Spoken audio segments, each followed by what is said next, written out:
Thank you, folks. We're really excited to have here Omer Dror himself.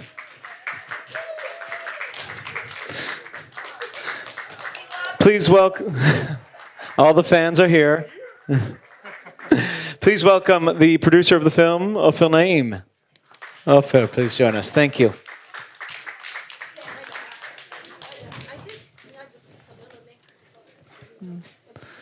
I'll stall a little bit as we put on a neck mic, but have a seat. Yep. Thank you for joining us. Thank you for being here. Yeah, thank you very much.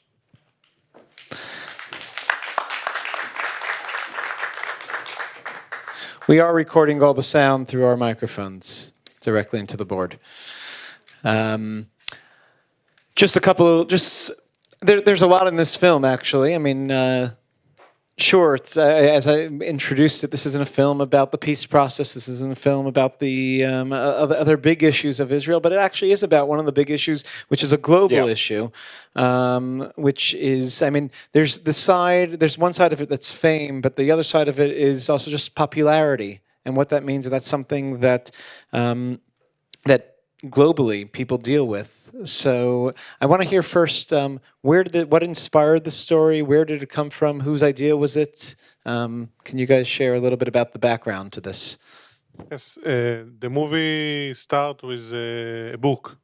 There is a series of the book that called Almost Famous, and it's discussed about what reality show does to young people. And we decided to do a movie about the reality. And is it, would you say that it's a critical perspective? Is it trying to critique the world of reality TV, or is it celebrating that world? We're trying to show to the young people what reality can do to them if they treat them very serious. And it is something, I mean, any kid in high school, and I'm sorry there are not more high schoolers here, actually can, of course, learn a lesson from this as far as how you're dealing with this big question of popularity. Look what the reality does to him. Yeah, well, so that's my question. Where are you in all of this? How do you connect to this topic? I connected to this story because I'm a generation of teenage that really affects of the fame industry. And it's getting really effective of those teenage because it's really relative to them through the social media and the networks. And that's a big lesson for the teenage because we have to show them that the path to success costs you a lot if you're not being yourself. So you saw Tomer's character. He were lost himself, and through because the producers wanted him to be something else, something that the fans wanted to see, and that's unfortunately he lost almost everything, and I think that's a big lesson for the teenage now. Yep. I want to hear a little bit about the choice of Omer for this role. Ofer, I don't know if you were in part of that decision, but also Omer, from your perspective, did you have to go through auditions? Did you have to learn to sing and dance? How did you connect? How did they find you for this role? Actually, it was ordinary casting. I called to audition, and then Michal Bachar, she's the writer of the series of the books, she decided that I will do this part. I don't know why, actually. She wrote the book about him. He's being modest, but yeah. So it was written about you. Yeah, and if the writer decided that I will do this character, so this is how it goes, and that's it. It was very respectful it was very respectful to do this part. So let me ask you the tricky question. Did the film have an impact? Did people see this film and then suddenly when they saw you on the street, they said, you know what? we got to treat you with a little more respect, or did it just cause the opposite effect? No, it did teach the teenage a lesson. They just realized what can you lose through this all. How can I explain it? This mask of the TV and the how you say bidur in English? Entertainment. Yeah.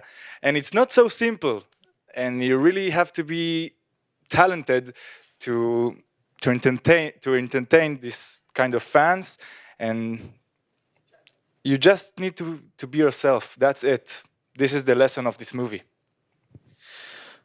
Thank you. Ofer, you could be a good witness to this too, but this is my last question before we open it to some questions from the audience. But the Israeli entertainment industry has gone through major changes in the last, I'd say, 20 years. Once upon a time, there was, and maybe for a lot of people in this audience, Israel was a very simple place. There weren't celebrities. Celebrities would ride the bus with everyone else. There was one guy, Yoram Gaon, who maybe was a celebrity.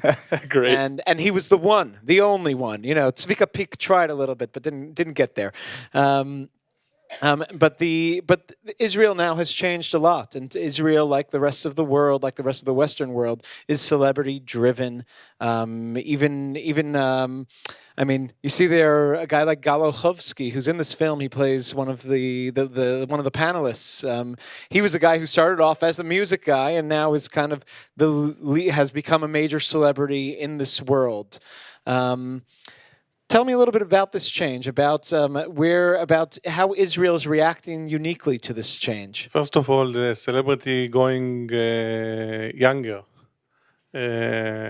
If you saw the singer in the movie, she called Noah Kirel. She started to be a star 12 years old. And now she's 16 or 17, and she a big star in Israel. And the younger כובשים are conquering. Conquer all the entertainment and the TV shows, and the older people we forget them.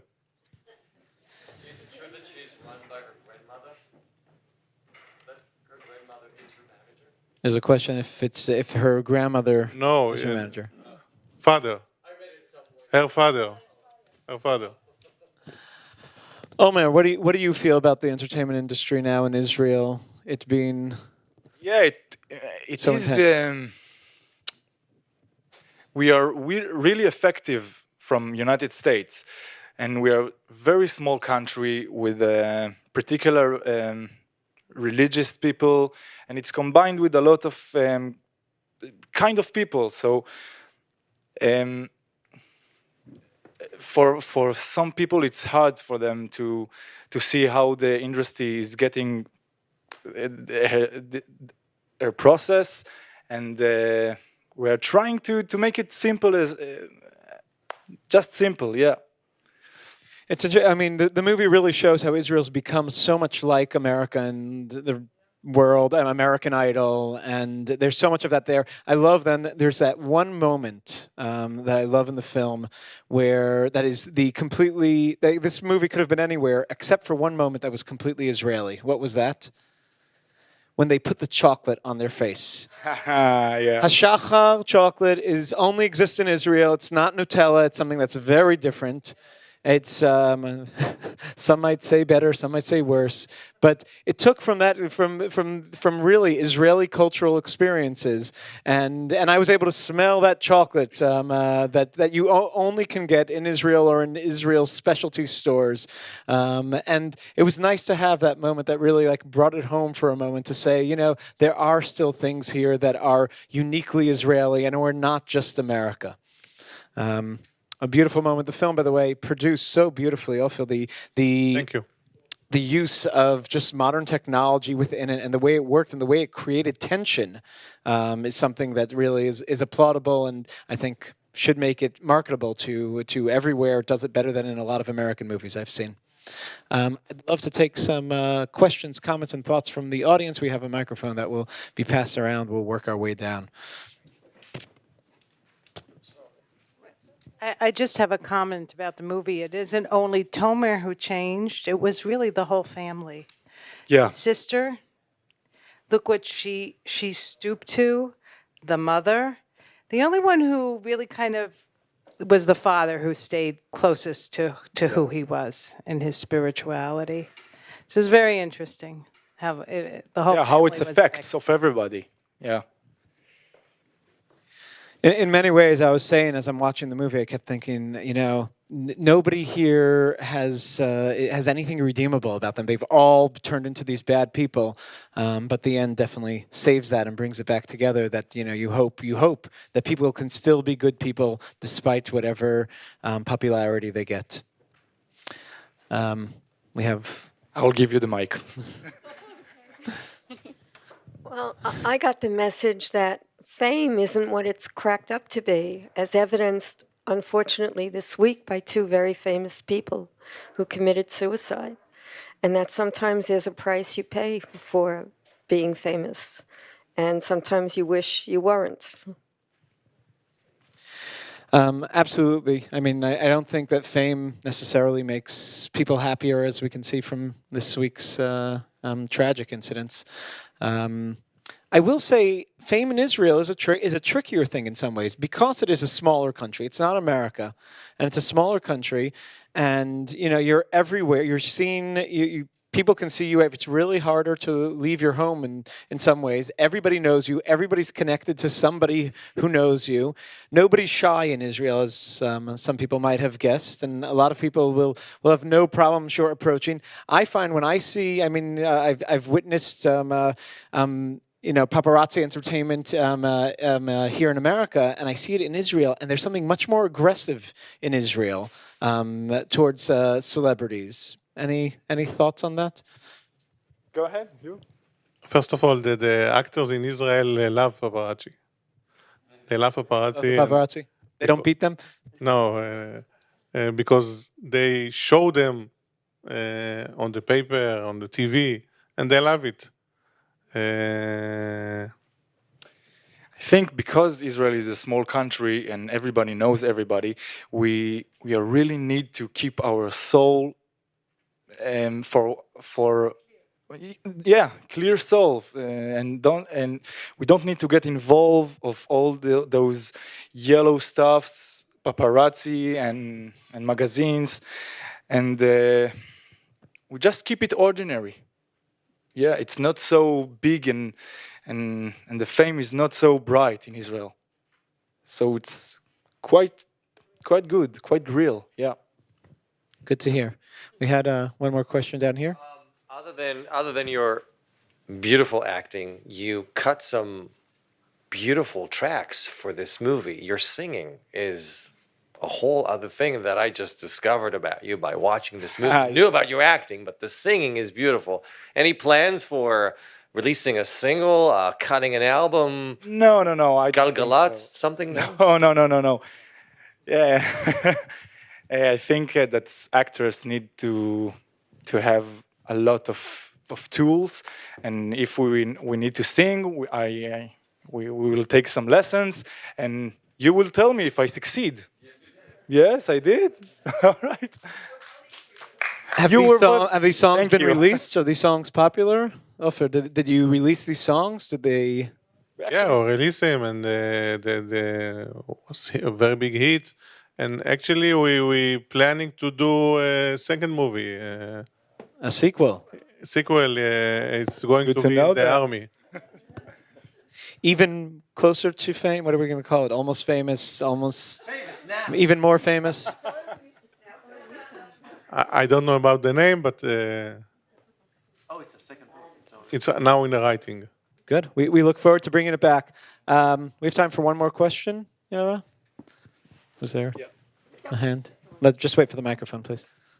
But don't you think it's the media? If you look at Liot Kolchav, they bring all kinds of people and subject them to these auditions and go on for hours and weeks and make a whole big deal out of it. So it's not really the teenager. It's the media or The teenager they are the voters of all the reality show. Oh, it's incredible, Yeah. incredibly ridiculous.